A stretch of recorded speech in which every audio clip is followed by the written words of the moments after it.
ಹಂಚಿದ್ದನ್ನೆಲ್ಲ ಹಂಚಿ ಈಗ ಉಲ್ಟಾ ಹೊಡೆದ ಸುಧಾಕರ್ ಜೀವನದಲ್ಲಿ ಮದ್ಯ ಹಂಚಿಕೆ ಮಾಡಿಯೇ ಇಲ್ವಂತೆ. ಲಿಕ್ಕರ್ ಹಂಚಿ ರಾಜಕೀಯವನ್ನೇ ಮಾಡಿಲ್ವಂತೆ ಸುಧಾಕರ್. ನನ್ನ ರಾಜಕೀಯ ಜೀವನದಲ್ಲಿ ಲಿಕ್ಕರ್ ಹಂಚಿಕೆ ಮಾಡಿಯೇ ಇಲ್ಲ. ನಿನ್ನೆ ಮದ್ಯ ಹಂಚಿಕೆಗೂ ಸುಧಾಕರ್ ಅವರಿಗೂ ಸಂಬಂಧವೇ ಇಲ್ವಂತೆ. ಸುಧಾಕರ್ ಜಸ್ಟ್ ಸಮಾವೇಶಕ್ಕೆ ಹೋಗಿ ಬಂದಿದ್ರಂತೆ. ಸಮಾವೇಶಗಳಲ್ಲಿ ಮದ್ಯ ಹಂಚಿಕೆ ಮಾಡುವುದು ಅಪರಾಧವಂತೆ. ಸಮಾರಂಭಗಳಲ್ಲಿ ಲಿಕ್ಕರ್ ವಿತರಣೆ ಅಕ್ಷಮ್ಯ ಅಪರಾಧವಂತೆ. ಚಿಕ್ಕಬಳ್ಳಾಪುರದಲ್ಲಿ ಸಂಸದ ಡಾಕ್ಟರ್ ಕೆ ಸುಧಾಕರ್ ಹೇಳಿಕೆ. ಛೀ ಮಧ್ಯಾಹ್ನ ನಾನ್ ಹಂಚೇ ಇಲ್ಲ ಅಂತ ಉಲ್ಟಾ ಹೊಡಿತಿದ್ದಾರೆ ಈಗ ಕೆ ಸುಧಾಕರ್. ಹಂಚಿದ್ದನ್ನೆಲ್ಲ ಹಂಚಿ ಈಗ ಉಲ್ಟಾ ಹೊಡಿತಿದ್ದಾರೆ. ಸುಧಾಕರ್ ಜೀವನದಲ್ಲಿ ಮದ್ಯ ಹಂಚಿಕೆ ಮಾಡೇ ಇಲ್ವಂತೆ. ಲಿಕ್ಕರ್ ಹಂಚಿ ರಾಜಕೀಯವನ್ನೇ ಮಾಡಿಲ್ವಂತೆ. ನನ್ನ ರಾಜಕೀಯ ಜೀವನದಲ್ಲಿ ಲಿಕ್ಕರ್ ಹಂಚಿಕೆ ಮಾಡೇ ಇಲ್ಲ ಎಂದಿದ್ದಾರೆ.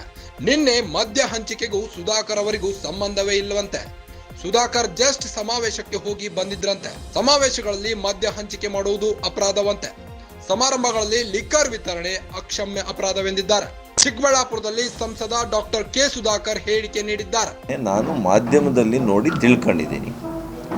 ಅದು ಆಯೋಜಿಸಿರೋರು ಮಾಡಿದ್ದಾರಾ ಅಥವಾ ಅಲ್ಲಿ ಬಂದಿರತಕ್ಕಂಥವರು ಸೇವನೆ ಮಾಡಿದ್ದಾರಾ ನನಗೆ ಮಾಹಿತಿ ಇಲ್ಲ.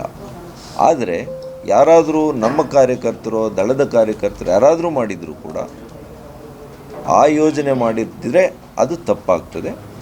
ಮುಂದೆ ಯಾವುದೇ ಸಂದರ್ಭದಲ್ಲಿ ನಾನು ಯಾಕೆ ಅಂದರೆ ಈ 20 ವರ್ಷದ ರಾಜಕಾರಣದ ಜೀವನದಲ್ಲಿ ನಾನು ಮದ್ಯ ಹಂಚಿ ರಾಜಕಾರಣ ಮಾಡಿಲ್ಲ.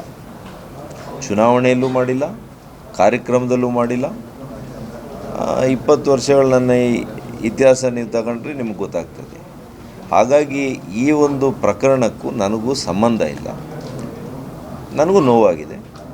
ಯಾವುದೇ ಕಾರಣಕ್ಕೂ ಇನ್ನು ಮುಂದೆ ಯಾವುದೇ ಕಾರ್ಯಕ್ರಮ ಇರಲಿ, ಚುನಾವಣಾ ಪ್ರಚಾರ ಇರಲಿ, ಸಭೆಗಳಿರಲಿ,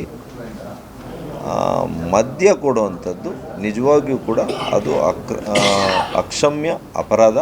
ಅದನ್ನು ಮಾಡಬಾರ್ದು ಅಂತೇಳಿ ನಾನು ಅವ್ರಿಗೆ ಈಗಾಗಲೇ ನಿನ್ನೆ ರಾತ್ರಿಯೇ ಫೋನಲ್ಲಿ ಮಾತಾಡಿ ಹೇಳಿದ್ದೆ.